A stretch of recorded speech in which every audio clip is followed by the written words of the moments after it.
श्री सद्गुरु महाराज की जय। नमामि अमित ज्ञान रूपम कृपालम अगम बोध दाता सुबुद्धि निधि विशालम क्षमाशील यति धीर गंभीर ज्ञानम धर्म कील दृढ़ थीर समधीर ध्यानम जगत त्राणकारी अघारी उदारम भगत प्राण रूपम दया गुण्य पारम नमो सद गुरुं ज्ञान दाता सुस्वामी नमामि नमामि नमामि नमामि श्री सद्गुरु महाराज की जय। परमाराध्य सद्गुरु महाराज गुरुदेव महर्षि संत सेवी परमहंस जी महाराज बरारी के प्रबुद्ध सत्संग प्रेमी महान भाव माता एवं बहनों, आज हम लोग भागलपुर के बरारी स्थान में सत्संग कर रहे हैं। अब विशेष रूप से कर रहे हैं, जो घर वाले हैं, आयोजक हैं, उनकी विशेष इच्छा है कि गुरु महाराज के जन्मदिन को याद करके सत्संग करें। वैसे तो 15 तारीख को कल गुरु महाराज का जन्मदिन है। कुप्पा घाट में सबके सब आएंगे, गुरु महाराज के जन्मदिन को मनाएंगे। संत महापुरुषों का जो जन्मदिन मनाया जाता है कभी भी मना सकते हैं, आपकी इच्छा हो। उनके लिए जब चाहें तब मना सकते हैं। जन्मदिन मनाना अर्थात महापुरुषों को याद करना, तो याद तो रोज़ किया जा सकता है। ऐसा नहीं कि आज याद किए कल भूल गए, तब वो असली गुरु भक्ति नहीं होगी। हम रोज़ याद करें, यही जन्मदिन मनाना है। वैसे गुरु महाराज का जो जन्म हुआ है वैशाख शुक्ल चतुर्दशी को, उसी तिथि के अनुरूप जयंती मनाते आ रहे हैं। कल जो गुरु महाराज का जन्मदिन मनाएंगे 138वां जन्मदिन होगा। अर्थात परमाराध्य सद्गुरु महाराज महर्षि में ही परमहंस जी महाराज 138 वर्ष के हुए। 101 वर्षों तक उन्होंने जीवन धारण किया, इस संसार में रहे। उतने ही समयों में परमाराध्य गुरु महाराज ने संसार के लोगों को सब कुछ करके दिखा दिया। जन्म धारण किए, पले बढ़े पढ़े, उसके बाद संस्कार के अनुरूप वो ईश्वर भजन में लग गए। भजन करते करते मुक्ति को प्राप्त किए। संसार के लोगों को उपदेश और संदेश भी दिया। उनको जो समझ में बात आई हम लोगों को सिखाया, समझाया। उन्होंने कहा ईश्वर भक्ति के लिए बाहर कहीं भटकने की आवश्यकता नहीं है। वह ईश्वर परमात्मा सबके अंदर में है, हमारे अंदर में भी है, आपके अंदर में भी है। उसको खोजने के लिए कहीं जाने की आवश्यकता नहीं है। उन्होंने पहले अपना अंदर में ढूंढा, खोजा, उनको मिला, तब उन्होंने संदेश और उपदेश दिया। गुरु महाराज ने अपने जीवन से बहुत कुछ सिखाया है। गुरु महाराज ने अपने संदेश से बहुत कुछ समझाया है। गुरु महाराज ने अपने उपदेश में जीवन के सार बातों को बताया है। ऐसे महान गुरुओं को पाकर के हम धन्य धन्य हैं। एक सुनी सुनाई कहानी है। गुरु महाराज मौज में आकर के अपने भक्तों को आप बीती बता रहे थे, मन के भावों को प्रकट कर रहे थे, प्रस्तुत कर रहे थे कि मैं बड़ा भाग्यशाली हूँ जो मुझे बाबा देवी साहब जैसे गुरु मिले। वहाँ जो सज्जन थे उसमें से एक सज्जन बोल बैठे। उन्होंने कहा गुरु महाराज से कि गुरु महाराज, आपसे भी विशेष भाग्यशाली मैं हूँ। तो कहा गया सो कैसे आप हमसे भी विशेष भाग्यशाली हैं? सज्जन ने कहा आपको बाबा देवी साहब जैसे गुरु को पाने में, खोजने में बहुत परिश्रम करना पड़ा, मेहनत करना पड़ा। बरसों बाद बाबा देवी साहब मिले। मैं आपसे विशेष भाग्यशाली इसलिए हूँ कि आपके जैसे गुरु को खोजने में कोई मेहनत नहीं करना पड़ा। सच में हम लोग भाग्यशाली हैं। परमाराध्य गुरु महाराज न होते आज हम किस स्थिति में होते कल्पना नहीं कर सकते, सोच नहीं सकते हैं कि क्या हमारी दुर्दशा होती। गुरु महाराज जैसे महान संतों ने बड़ी कृपा की, बड़ी सुगमता पूर्वक, सहजता पूर्वक, सरलता पूर्वक उन्होंने दर्शन दिया। और वो भी हम इतने सौभाग्यशाली हैं कि उनके करीब में हम लोग बस रहे हैं, रह रहे हैं। कुप्पा घाट के बगल में ही तो बरारी है। कहाँ से लोग आते हैं दर्शन करने के लिए, दूर देश से। उस स्थल का भ्रमण करने आते हैं, दर्शन करने आते हैं, अपने भाग्य की सराहना करते हैं उस भूमि पर पहुंच करके। और हम लोग कितने सौभाग्यशाली हैं जो करीब में ही रह रहे हैं, गुरु महाराज के छत्र छाया में रह रहे हैं। एक साधु आया था। कुप्पा घाट के प्रांगण में जैसे ही वो प्रवेश करता है, प्रथम वो पैर रखते ही प्रणाम करता है उस भूमि को जिस भूमि पर सद्गुरु महाराज का चरण पड़ा हुआ था। प्रत्यक्षदर्शी ने उनसे कहा कि महाराज आप यहाँ क्यों प्रणाम करते हैं? प्रणाम करने के लिए तो गुरु निवास है, यथास्थान है, लेकिन जहाँ सर्वसाधारण पैर रखते रहते हैं, गेट में प्रवेश करते ही आप इस भूमि को प्रणाम करते हैं, सो क्यों, कैसे, क्या कारण है? उस महात्मा ने कहा था, जो कि दूसरे संप्रदाय के महात्मा थे, उन्होंने कहा था यह भूमि प्रणम्य है क्योंकि ये संत की भूमि है, सिद्धों की भूमि है, महापुरुषों की भूमि है, ऋषि मुनियों की भूमि है, जहाँ पर महर्षि में ही परमहंस जी महाराज जैसे सिद्ध पुरुष इस भूमि पर चरण रखे हैं। वह प्रणम्य भूमि है, इसलिए मैंने प्रणाम किया। वह भूमि धन्य धन्य हो जाती है जहाँ संतों का चरण पड़ता है। संत के चरण से जीवन धन्य हो जाता है, नैसर्गिक आभा उसमें होती है। संत का जहाँ जहाँ चरण होता है वहाँ वहाँ तीर्थ सा हो जाता है, तीर्थ स्वरूप हो जाता है वो स्थल। इसलिए हम लोग सौभाग्यशाली हैं। जब वो जाने लगे थे, कुछ वहाँ की मिट्टी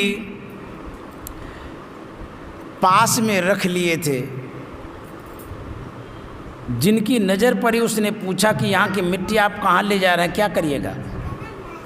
महात्मा ने कहा था जहाँ मैं रहूँगा वहाँ इस मिट्टी का तिलक करूँगा, और इस मिट्टी में जो नैसर्गिक आभा मिली हुई है संत की, वो आभा मेरे तिलक पर, तिलक से आएगी मेरे अंदर में।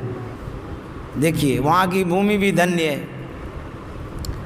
इस तरह से चरण जब पड़ता है संत का तो वो भूमि धन्य हो जाती है।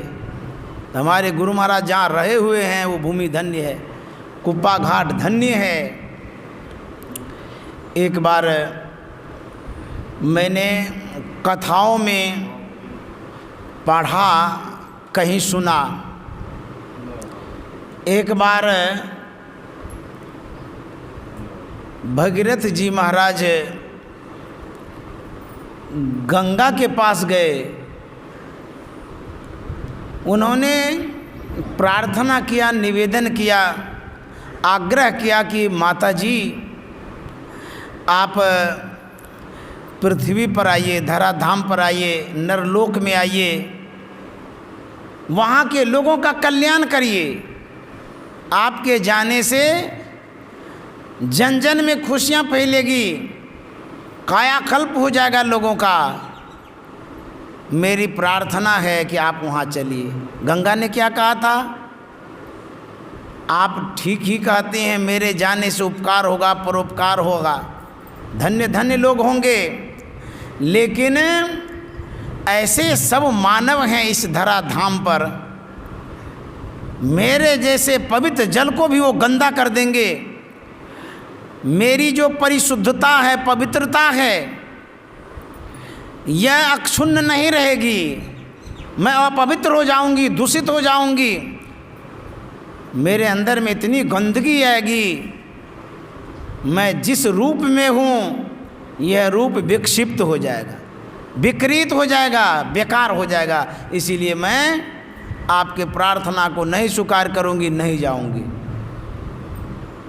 भगीरथ दास जी महाराज ने कहा था कि माँ आप ठीक ही कहते हैं, आपका कहना एकदम 100% उचित है, सही है।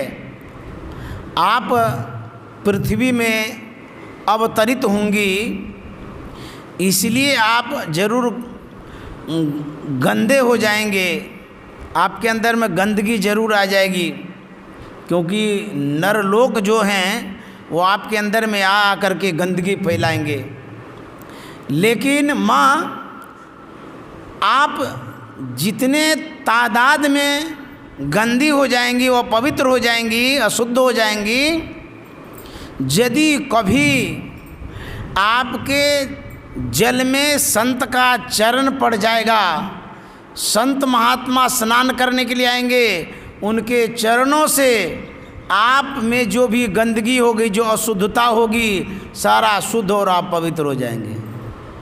संत के चरण पड़ते ही तब गंगा माँ ने कहा तो जरूर मैं जाऊंगी। जब इस तरह की बात है कि हमें संत पवित्र कर देंगे, तो मैं वैसे संतों के चरण को ग्रहण करने के लिए, पाने के लिए, उस चरण धूलि को प्राप्त करने के लिए इस पृथ्वी पर अवश्य उतरूंगी।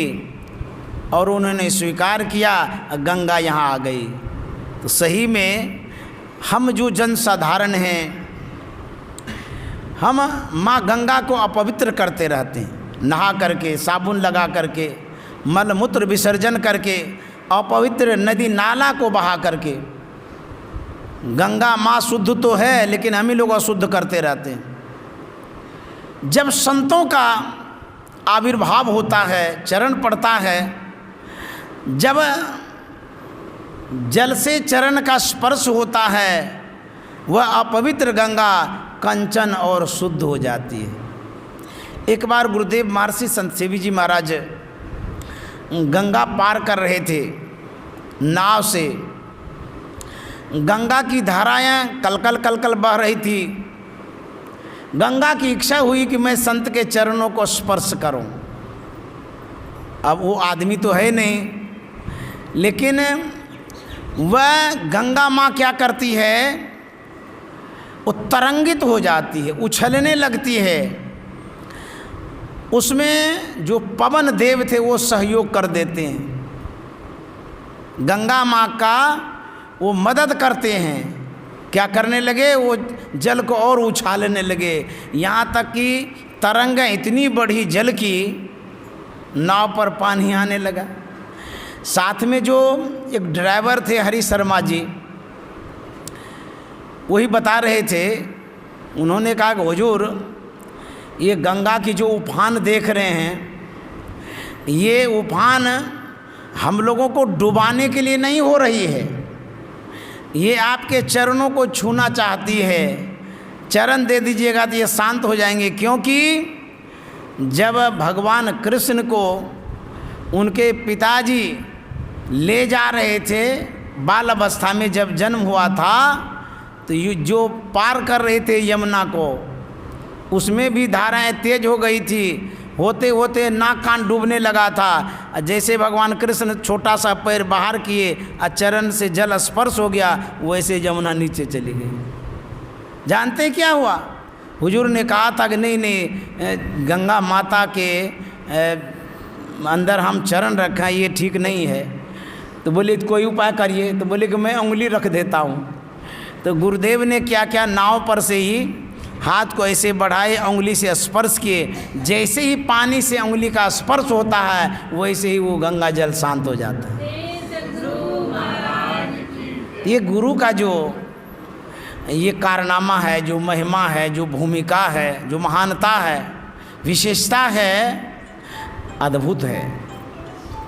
जीवन भर उनकी यश गाथा को हम गाते रहेंगे तब भी पूर्ण नहीं होगा, तब भी नहीं पूरा कर सकते हैं। ऐसे गुरु महान थे हमारे महर्षि में परमहंस जी महाराज, जिनका जन्मदिन विशाल रूप से कल मनाया जाएगा कुप्पा घाट में। बहुत लोग आएंगे, उसमें भंडारा भी होगा। आप लोग तो स्थानीय व्यक्ति हैं, जरूर आएंगे। गुरु जी की जयंती में सम्मिलित होने से गुरु के ऋण से हम उऋण भी होते हैं। कहेंगे ये कैसे होता है? गुरु महाराज की जयंती में आप भाग लेंगे, उनके इस गान को गाएंगे, सुनेंगे, समझेंगे, तो गुरु महाराज प्रसन्न होंगे और खुशी से आशीर्वाद भी करेंगे। उनका जो उपकार आपके ऊपर है, उन्होंने जो कुछ दिया है आपको, क्या दिया है? ज्ञान दिया है, ध्यान बतलाया है, सही मार्ग बतलाया है। जो गुरु ने दिया वो कोई नहीं दे सकता है। यह ऋण है, गुरु का ऋण।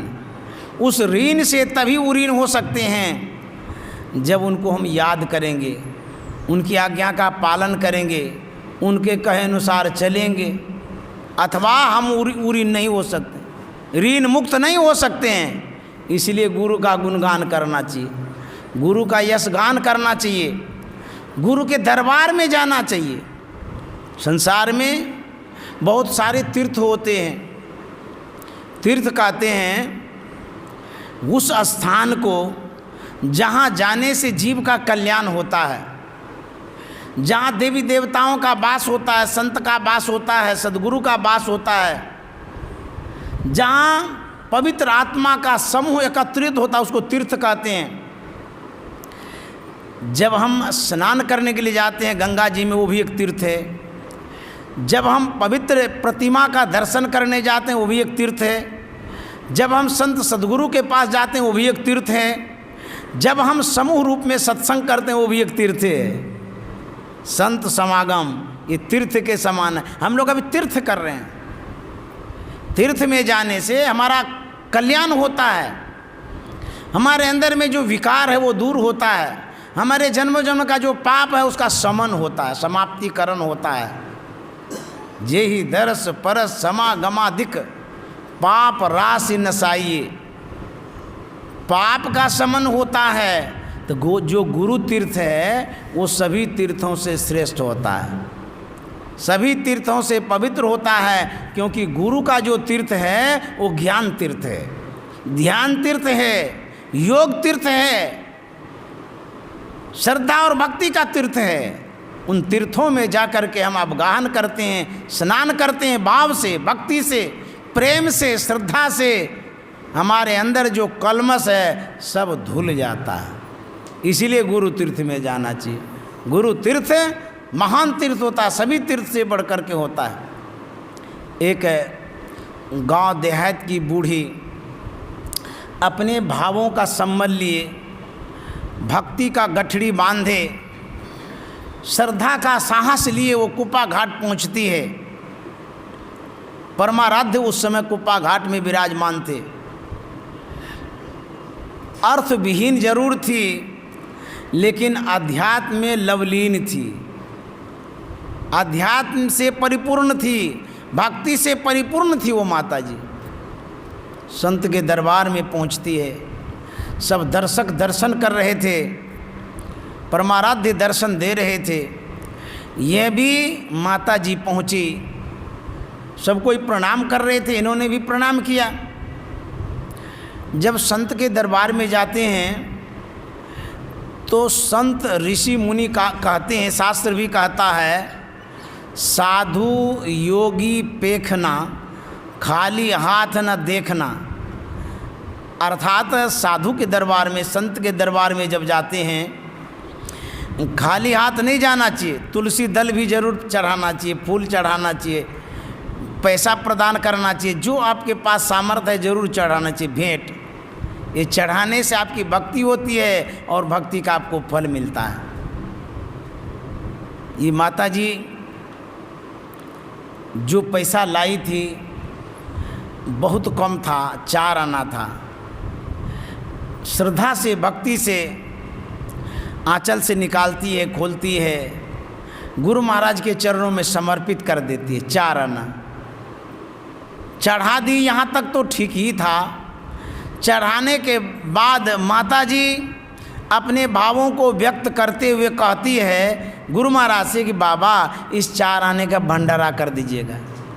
सब हंसने लगे, बोले गजब कहानी है, एक तो 4 आना चढ़ाई और ऊपर से कहती है कि भंडारा कर दीजिएगा, वो भी गुरु महाराज को कह रही है।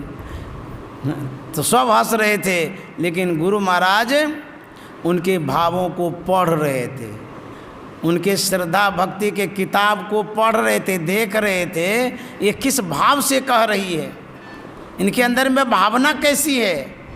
यह भी समझती कि 4 आना है, लेकिन भाव से कह रही है कि भंडारा कर दीजिएगा। तो भाव के भूखे तो संत होते हैं, भाव को समझने वाले संत होते हैं। जब सब शांत हो गया तब परमाराध्य गुरु महाराज ने कहा था अपने रसोइये से, ये 4 आना अलग में रख लो, मिलाना नहीं, इसको मिला दोगे तो पता भी नहीं चलेगा, अलग में रखो। और सुनो, जिस दिन कुप्पा घाट में विशाल भंडारा होगा, बड़ा भंडारा होगा, उस दिन इस माता जी के 4 आने का नमक खरीद लेना और उस भंडारा में लगा देना, इसका सब पूरा भंडारा हो जाएगा। अब देखिए संत क्या करते हैं, ऐसे महान संत थे गुरु महाराज, कितने भाव का सम्मान करते थे, हम आप समझ ही नहीं पाएंगे संत की लीला को, उनके चमत्कार को। उनके अंदर में जो पवित्र धाराएं बहती रहती है, उन धाराओं को हम इस आँख से देख नहीं पाते हैं, न पाएंगे। वह साधना की धारा है, सिद्धि की धारा है, ज्ञान की धारा है, पवित्र विचार की धारा है। अंतर में वो धाराएं चलती रहती है, उन्हीं धाराओं में हम लोगों को वो कभी कभी अवगाहन कराते रहते हैं, डुबकी लगवाते रहते हैं, स्नान करा देते हैं। ऐसे ऐसे बहुत सारे प्रसंग हैं जो गुरु महाराज के सानिध्य में वह प्रसंग पुष्ट हुआ है, पूर्ण हुआ है और बताया गया है हमारे गुरु महाराज इस तरह से। तो संत के दरबार में जब पहुंचते हैं हम आप, तो कहते हैं कि जब दरबार में आप जाते हैं आप खाली हाथ नहीं लौटते हैं। कहेंगे ये कैसे कहते हैं, हम ही लोग तो चढ़ाते रहते हैं, फल चढ़ाते हैं, फूल चढ़ाते हैं, पैसा चढ़ाते हैं, कहाँ कुछ मिलता है। आप स्थूल वस्तुओं को चढ़ाते हैं, लेकिन संत सद्गुरु जो आपके झोले में भरते हैं वो सूक्ष्म चीज़ें हैं, वो ज्ञान की चीज़ें हैं, वो बाहर की चीज़ नहीं, स्थूल चीज़ नहीं है। जब दरबार में पहुंचते हैं उन चीज़ों से आप भरपूर हो जाते हैं, परिपूर्ण हो जाते हैं। जब आप इत्र के दुकान में जाते हैं, इत्र खरीदते तो नहीं हैं, खड़े रहते हैं। जरा सोचिए, वह जो सुगंधी है नाक तक आती है ना, जैसे करीब में जाते हैं। अच्छा, इत्र को खाते तो कोई नहीं है, सूंघते ही तो हैं, और उसी सूंघने के लिए पैसा खर्चा करते हैं। और जब इत्र के दुकान पर आप खड़ा होते हैं तो कोई पैसा खर्चा नहीं होता, सूंघ लेते हैं, मिल जाता है ना सुगंधी। ठीक उसी तरह से संत के दरबार में जब जाते हैं, उनकी जो नैसर्गिक आभाएं होती हैं, उन आभाओं से आप आभूषित होते हैं, प्रभावित होते हैं। वो मिलता है आपको, भले आपको स्थूल दृष्टि से देखने में नहीं आता हो।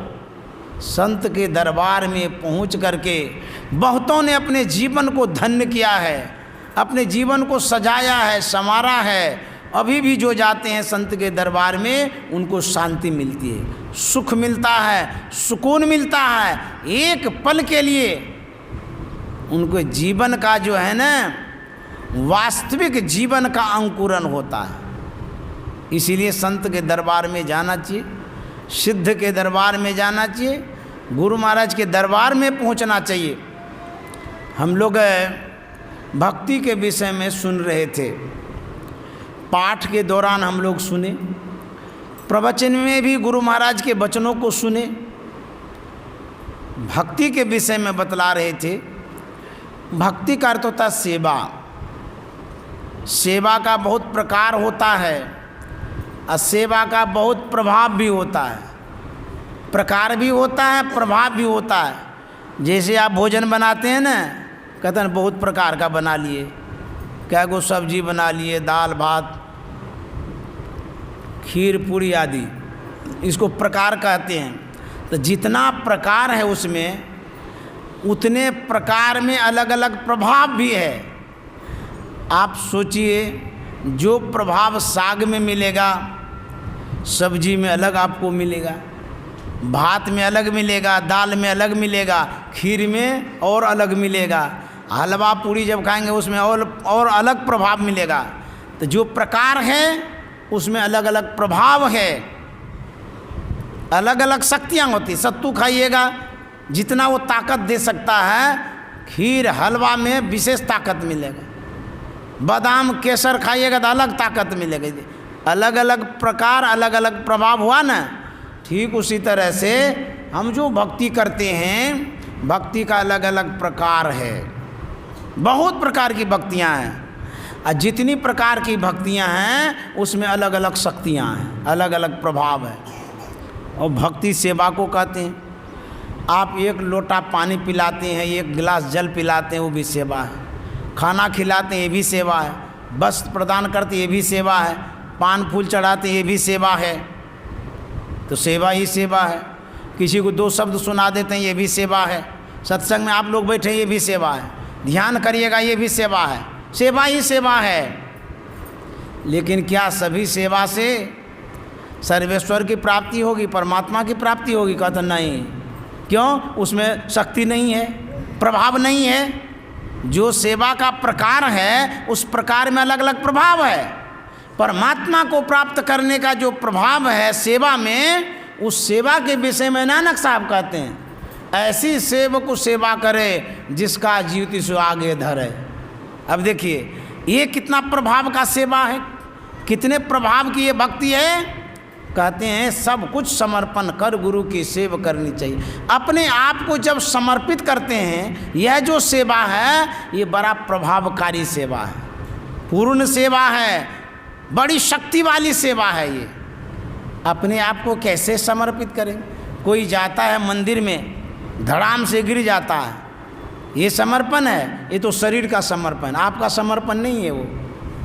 आप जब समर्पित हो जाएंगे तब पूर्ण सेवा होगी।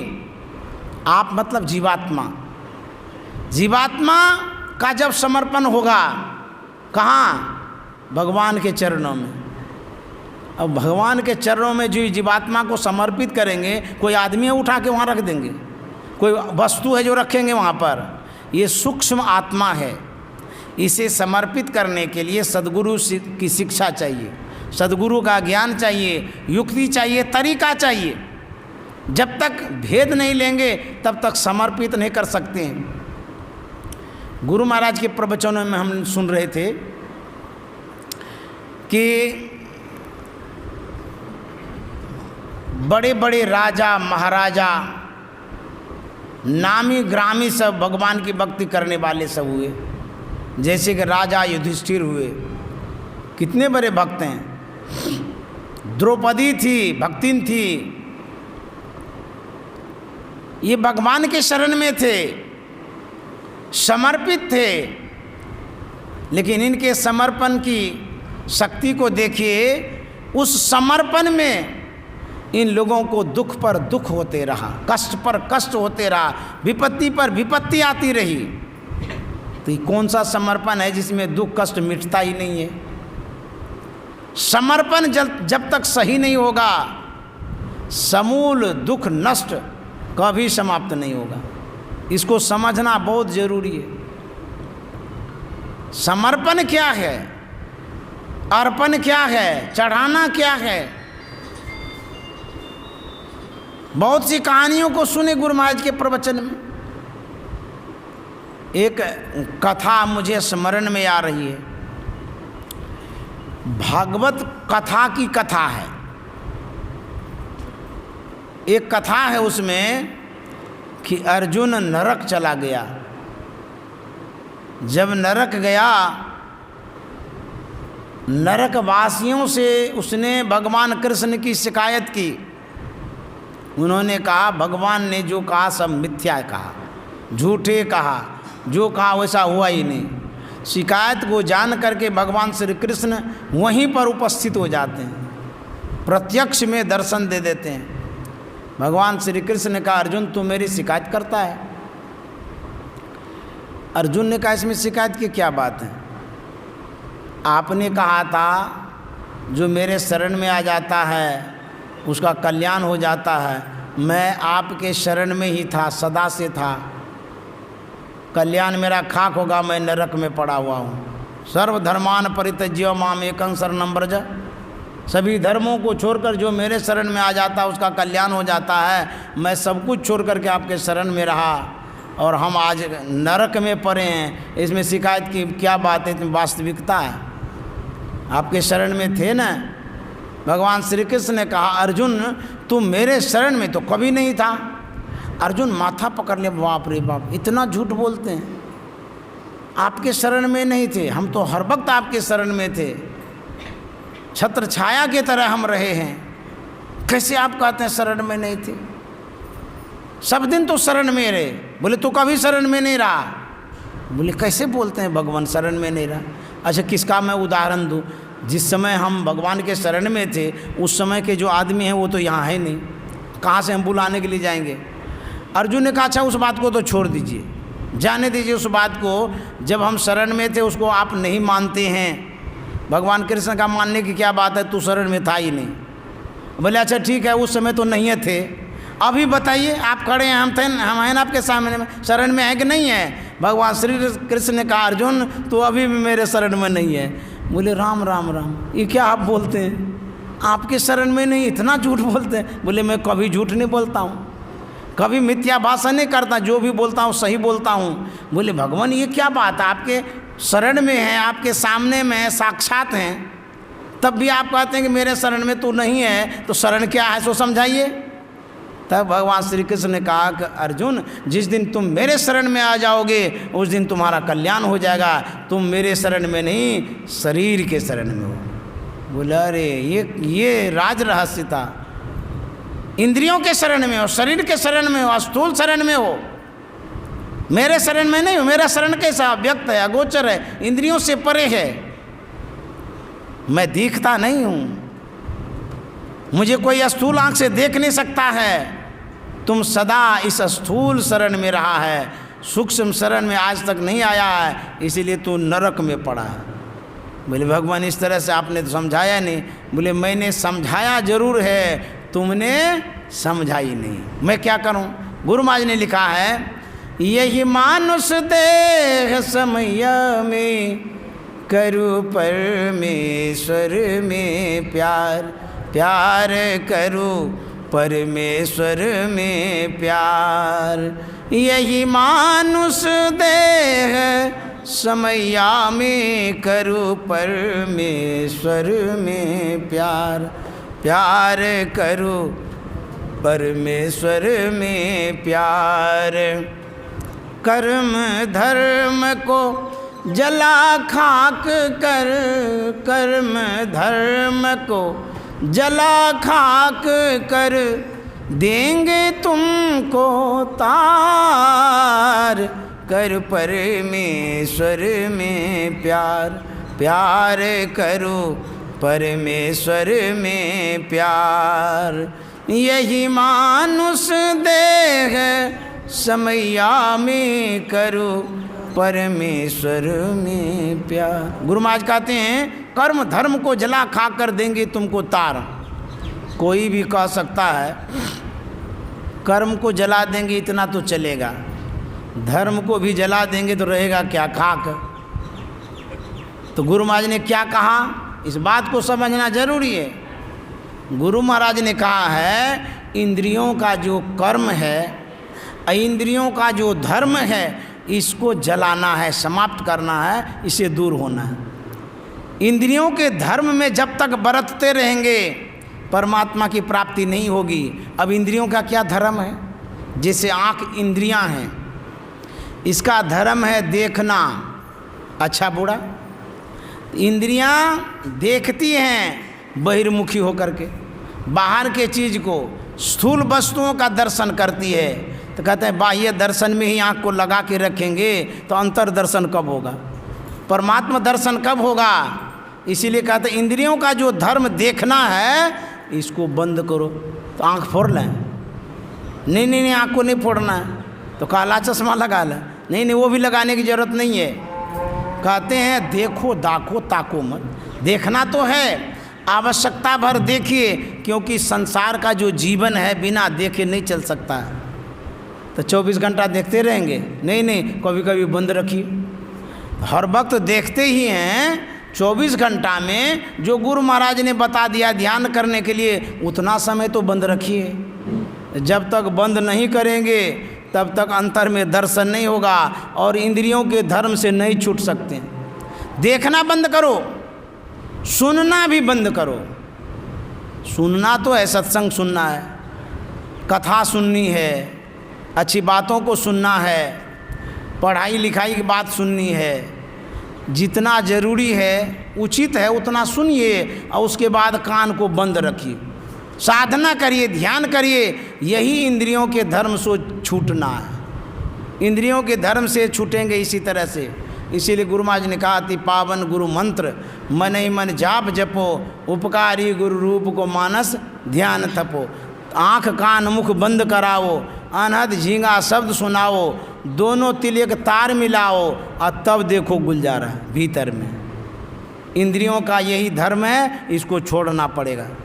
सभी इंद्रियां बहिर्मुखी हैं, तो इंद्रियों के साथ चलते रहेंगे तो परमात्मा का दर्शन थोड़ो होगा।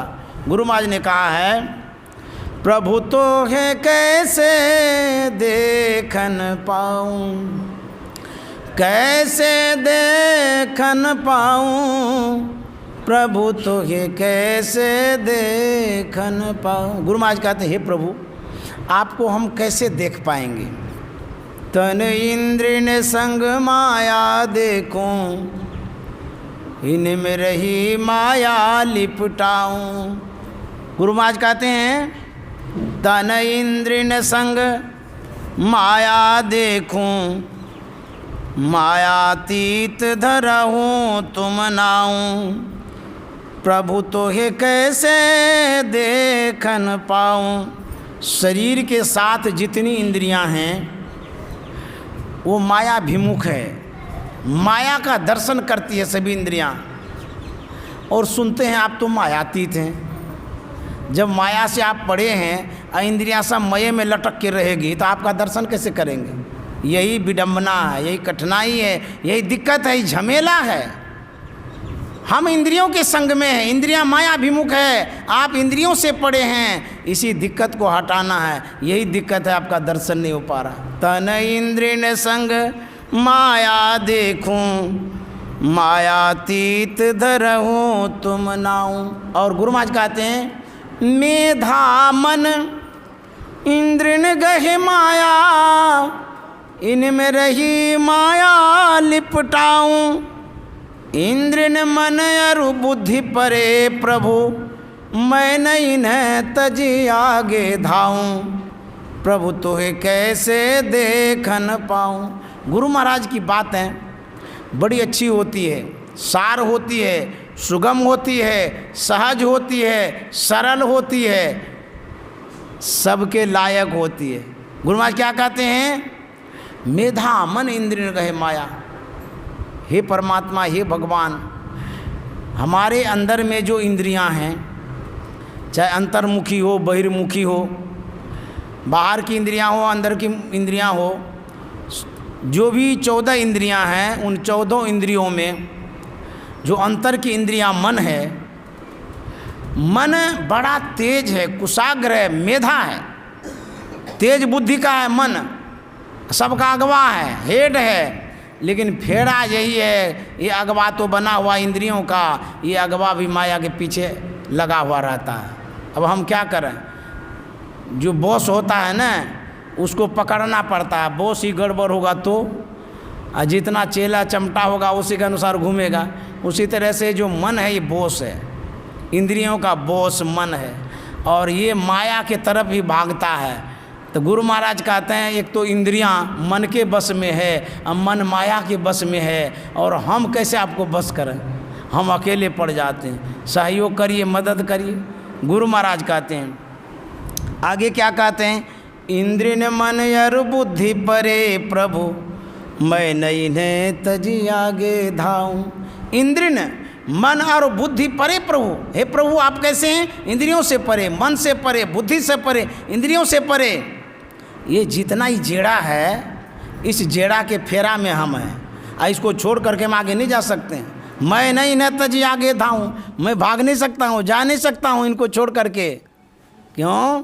ये किडनैप कर लिया हमको, कब्जा में कर लिया है। अच्छा, कैसे भागिएगा? भागे आँख को फोड़ के भागिएगा। अब फोड़ भी दीजिएगा तब भी आप आँख से बाहर नहीं जा सकते, तब भी ये देखता है भीतर के आँख से। कान को फोड़ दीजिएगा तब भी आप माया में जाइएगा। तो कहते इसको छोड़ करके भागना बड़ा मुश्किल है, बड़ा कठिन है, टफ है। इंद्रिय न मन और बुद्धि परे प्रभु, मैं नहीं न तजी आगे धाऊं, नहीं भाग सकता हूँ। और गुरु महाराज कहते हैं कि करहूँ कृपा इन संग छोड़ावहूँ। जहाँ गणित समझ में नहीं आता है, मैथ का सूत्र जो है ना आप याद करते हैं, अब यहाँ समझ में नहीं आ रहा है कि हम पार कैसे जाएंगे। अब क्या उपाय है? कोई उपाय नहीं है। इंद्रियों के जेड़े में है, इंद्रिया माया के घेड़े में है, हम उसी के डेड़े में हैं, वही फेड़े में हैं। अब क्या उपाय है? अब कहते हैं सीधा सीधी प्रार्थना करो।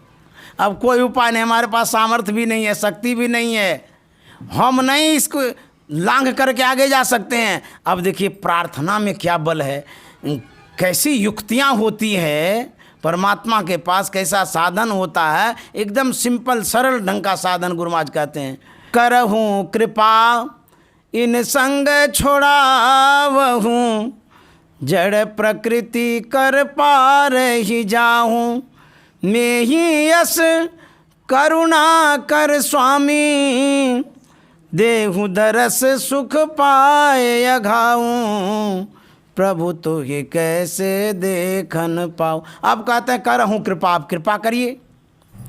एक जेल है जिसमें कैदी रहा करते हैं, यहाँ भी सेंट्रल जेल है भागलपुर में। यदा कदा उस सड़क होकर के जब मैं गुजरता हूँ, मैं देखता हूँ वहाँ बहुत से उनके परिजन परिवार वाले होते हैं, मिलने के लिए जाते हैं ना, नियम है मिलने का, खिड़की के पास जाते हैं, मिल लेते हैं। ये YouTube के लिए रिकॉर्ड करते हैं, इसको डालते रहते हैं। मेरा प्रवचन लगभग 410-11 हो गया है, जो कोई सुनना चाहते हैं सुनिएगा। इसमें प्रवचन डालते हैं, इसीलिए ऐसा करते हैं। सुन लीजिए, अब समाप्त करेंगे। अब कामनी दीदी है, वो भी बोलेगी। श्री सद्गुरु महाराज की जय।